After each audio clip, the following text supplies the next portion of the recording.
وزارة حمسة ayaa shirweyne caalami ah uga qayb galaya dalka Tunisia.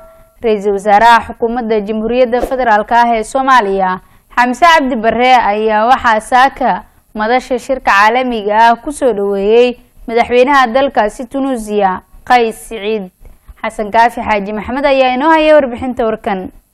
wasiirka koowaad ee xukuumadda federaalka Soomaaliya mudane Xamse Cabdi Barre iyo wafdi uu hogaaminayo ayaa xalay ka degay gigida diyaaradaha ee dalka Tunisia halkaasi oo si diiran loogu soo dhaweeyay magaalada Tunis ee caasimadda waddanka Tunisia. Ra'iisul Wasaaraha iyo wafdigiisa ayaa waxaa soo dhaweeyay wasiirka wasaaradda gaashaandhigga ee dalka Tunisia iyo sidoo kale mas'uuliyiin kale.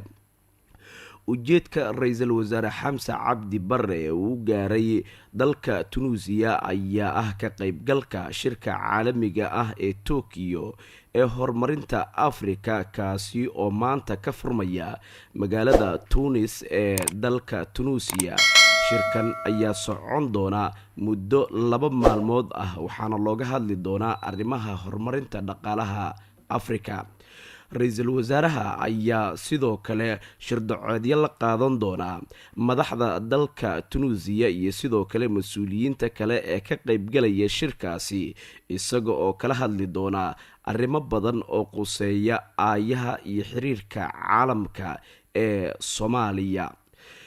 wasiirka koowaad ee dalka Xamse Cabdi Barre ayaa noqonaya safarkiisii ugu horeeyay ee ugu ambabaxo dalka dibadiisa tan iyo markii si rasmi ah loogu dhaariyay xilka ra'iisul wasaaraha Soomaaliya.